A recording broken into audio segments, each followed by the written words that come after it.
You can create a piece of crumpled paper in Photoshop really pretty easy. You can use this as a background or for some other object. So how to do this is basically you're going to create a new document, and you're going to do this whatever size you want. You want to do it slightly bigger than you want the actual piece of paper to be. So I'm going to go ahead and just do an 8 for 11 and realize that it's going to be smaller, and you want to set the background to white unless you want to change the color of the paper. Then you can select a different color. I'm going to go ahead and just choose white. Stick with the color mode of RGB for this. Click OK, and you have your piece of paper. So now you want to create some wrinkles in it. So first thing you're going to do is create a new layer. So click on the new layer button at the bottom of your layers palette. You'll get the new layer. Now we're going to add a gradient. So choose your gradient tool from the toolbox, and then up at the top make sure that you choose one of the black and the white settings, and then go ahead and choose the diamond gradient, and for mode select difference, and then leave the opacity at 100%.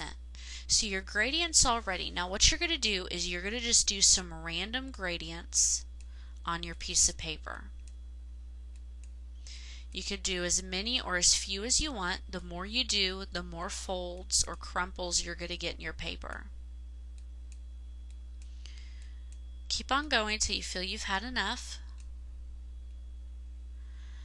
And now we're going to actually create the crumples. So go to Filter, and then go to Stylize, and then Emboss. And you can see immediately that we get our folds now. Now as far as angle goes, go ahead and set this to 135, and height, you can do 3 or you could do 2, looks really good. I'm going to go ahead and change it back to 3.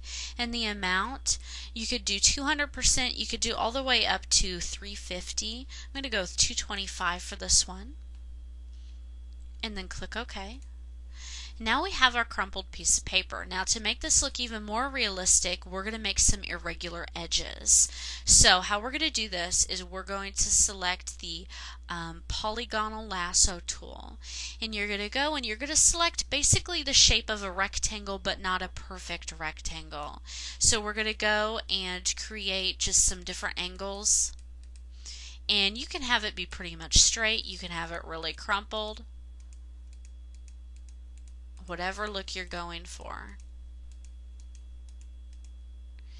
Get all the way to the end until you have your selection made.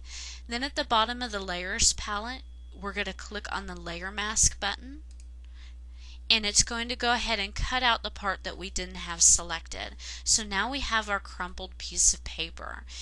Now our last and final touch is to create a drop shadow for our piece of paper. So right click on this layer, go to blending options, and then click on drop shadow.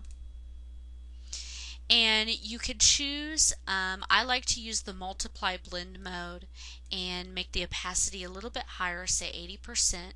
You could basically choose these to whatever you want for your drop shadow. I'm going to really just kind of leave everything the same and do a very basic drop shadow. Click OK.